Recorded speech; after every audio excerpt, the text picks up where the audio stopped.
I will never be out-knifed as a mic holder, and how dare any of you imply otherwise? This blade was cooled in its forging with the tears of my dead enemies. Before we get into the first news stories of the day, though, I have a little bit of a quick PSA. The first Witcher book, if you are interested in reading the Witcher series, is The Last Wish, not The Blood of Elves. Why do you bring this up? Because if you Google right now, first Witcher book, Blood of Elves comes up, because like the first two are story collections, but those are absolutely, if you want to get like the full character relationship and dynamic development, the place to start the Witcher series. Don't believe me? Here's a whole bunch of fans answering the questions, the people you should really be trusting in my opinion. But okay, this one Google result is a little bit misleading. Daniel, why are you making a big deal about this? Because if you also look for like box sets of the series on Amazon, for example, if you happen to like the Netflix show and want to get more into the story, some of them now start with book 3. They sell the first two separately as like Witcher stories, and the reason I bring this up is I know from firsthand experience this is resulting in a notable number of people starting the Witcher series at the 3rd entry. So just PSA, start with The Last Wish. And the reason I know this to be true, I actually was recording a full Witcher video that ended up getting scrapped, and while I was talking about this specific problem as a side tangent, this happened. I'm having a moment right now, but I don't want to interrupt. No, what's your moment? Give me your moment. So I tried reading The Witcher. Mm-hmm. I did not enjoy it. It's not my style, but that's okay. Was I not supposed to read The Blood of Elves first? I didn't even know she had the wrong start! But okay. Let's go ahead and now jump into the fantasy news. Welcome everybody to another episode of Fantasy News. I am your disheveled goblin host Daniel Green, and today we have a charcuterie platter to pick our way on through and digest the fantasy snooze. And we're gonna be kicking it off today with a cover reveal, and that is coming from Orbit for How to Summon a Fairy Godmother by Laura Mayo and art by @SleepCaptain, also known as Zoe Dijic. And this is pitched as a hilarious new spin on the Cinderella tale and debut fantasy novel. It arrives in October of 2024. And Caleb pointed out, and now I can't see, the resemblance this cover has to a lot of those classic like absinthe or smoking ads, which is absolutely a win. Very cool reference if that was intentional. Really like this style of cover, especially for a modern story tale retelling. It kind of adds the personality you would expect from a modern author coming in and trying to reinterpret source material.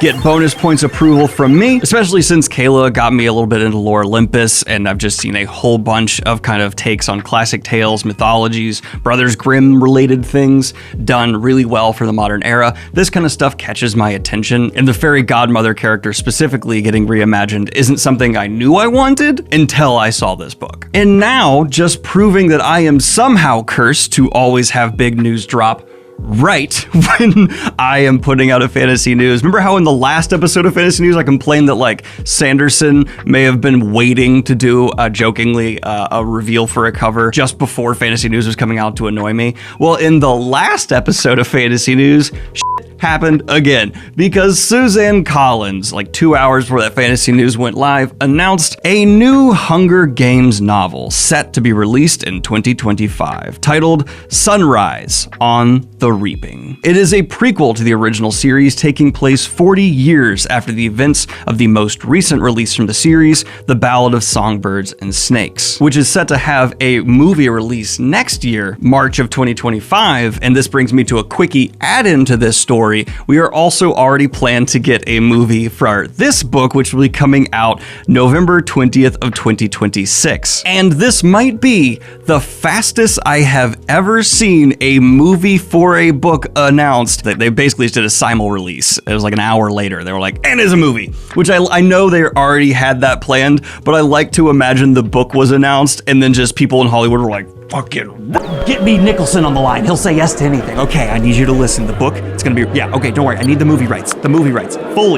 Now, I don't care what Fox, I'll double it. I'll double whatever Foxes offer. Triple it. With whatever they offer, I am tripling if you say yes right now. But getting into some hardcore book news, we also had the Nebula Awards, the most scandal-free of the science fiction fantasy awards I can think of, announce its winners from this year's candidates. I'm happy to announce all of them to you now. For novels, The Saint of Bright Doors by Vajra Chandrasekhara. For novellas, Ling Hoon by Ai Jiang. For novelettes, The Year Without Sunshine by Naomi Kritzer. For short stories, the winner is Tantier Merle and the Farmhand 4200 by R.S.A. Garcia. For the Andre Norton Award, To Shape a Dragon's Breath by Moniquil Blackgoose. The Game Writing Award is Baldur's Gate 3. Big f***ing surprise. Please keep that last part in. And the Ray Bradbury Award is Barbie. Congratulations to the winners! I will win a Nebula before I die. Maybe, I hope so. And for my tabletop RPG fans out there, I'm excited to say we are getting a fun book released that's not like a narrative for you to consume, nay sir, and instead it is going to be The Making of Dungeons & Dragons, 1970 through 1977. This is coming from Wizards of the Coast. Take that as you will. And this book is going to chronicle the early history of the tabletop RPG and therefore the step in the creation evolution of RPGs as a whole that Dungeons & Dragons was, including getting into what would be considered, I guess now, like the proto-tabletop RPG games that inspired the vast world that Dungeons & Dragons became. As someone who's just a big fan of RPGs in general, not even restricted to the tabletop variety, this is really cool and something I hope I have time to get to someday. Do you see how realistic I kept that for myself? I had to. Speaking of RPGs though, do you remember that Stormlight Archive tabletop RPG we've been covering from Brotherwise Games? Well, if you want to be first in line, right now, the Kickstarter where the funding is going to be raised for it has its waitlist available. So if you want to make sure that you're there to maybe get one of those early editions or just want to be front in line to try and get this game as quickly as possible, be sure to sign up for the waitlist down below as you've done for my books if you've been interested there, or just any previous Kickstarter that you were invested in enough to want to be on a waitlist for. But before we get into a win for physical media, a quick word from today's sponsor. If you're like me, as you're approaching your 30s, I'm assuming you're also approaching your 30s. I know you are actually. If you think otherwise, you're wrong. You're starting to worry probably about the health of your hair. Don't worry, that's completely normal. And Keeps is here to help. That's upside down.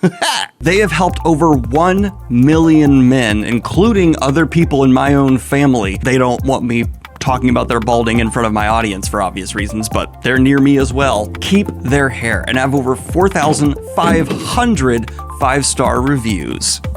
They provide FDA-approved treatment options, and they're gonna save you time because you're not gonna have to go to the doctor to schedule some prescription, and they're just gonna ship the products directly, discreetly to your door. So just remember that you are absolutely not alone, and your hair loss journey stops with Keeps. For a special offer to get started, all you have to do is go to keeps.com/Daniel Green, or just click the link in the description. That's KEEPS.com/Daniel Green, and you too can get your Keeps on.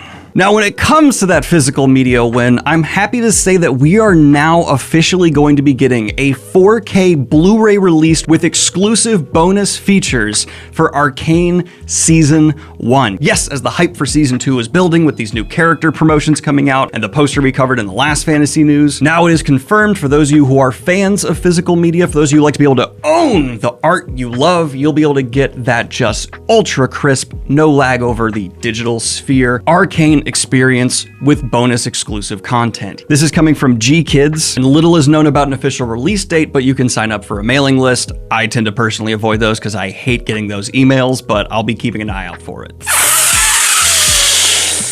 But now we're going to go into a segment I call getting through a whole bunch of video game trailer news in as informative yet quick a way as possible, starting with the Dragon Age trailer that we had dropped. The Veil Guard was showcased at the recent Xbox event, and it did not look a whole lot like Dragon Age to me. It also featured 0 actual gameplay footage, which is a big negative in my book. I get that that's not the point of some video game trailers, but my counter to that is the only thing I am interested in a video game trailer. The overwhelming consensus seems to be a bit negative here for a myriad of reasons, but someone pointed out to me on my recent Twitch stream that Dragon Age has also a history of kind of negatively received trailers. So we'll see if this ends up being another quality entry to the franchise, or if it does end up feeling a lot like this trailer seems to be setting up, which is like, I don't know, kind of like a more Borderlands tone. Anyway, moving on to the next one, we also had a trailer drop for Clair Obscur, Expedition 33.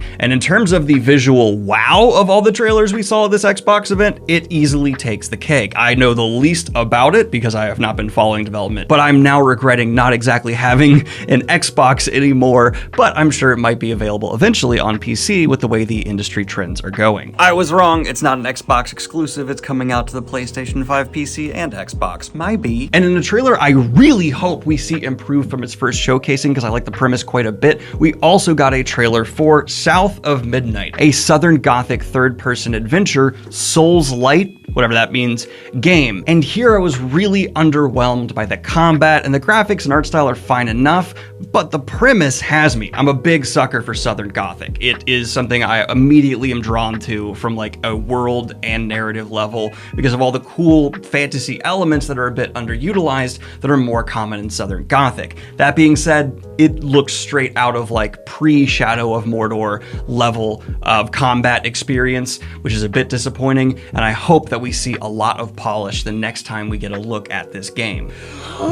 This was followed up by the sequel to Life is Strange, Life is Strange Double Exposure, and I've never played the first one, though a lot of people have told me it's absolutely worth a go, so I will be checking that out. And this trailer, while it looked a little bit YA, I mean that in a positive way. Sometimes you really want this kind of narrative and it fits. And then we also had a trailer for Fable, which I can't really judge much from this because it was blending what is actual game footage versus what is just cinematics, though from what was definitely game footage, I am impressed. I hope this is seen as a recline from the decline we have seen from the Fable franchise for a while. I have so many fond memories of playing the first Fable games alone in my bonus room as a kid. It really helped spark my love of video game fantasy, so I'd love to see this franchise return to form. And in the last piece of video game trailer news, and my personal favorite for the day, we also had a trailer drop for Perfect Dark. Oh, did this bring in a lot of elements from other games that I really love. 1, cyberpunk aesthetic.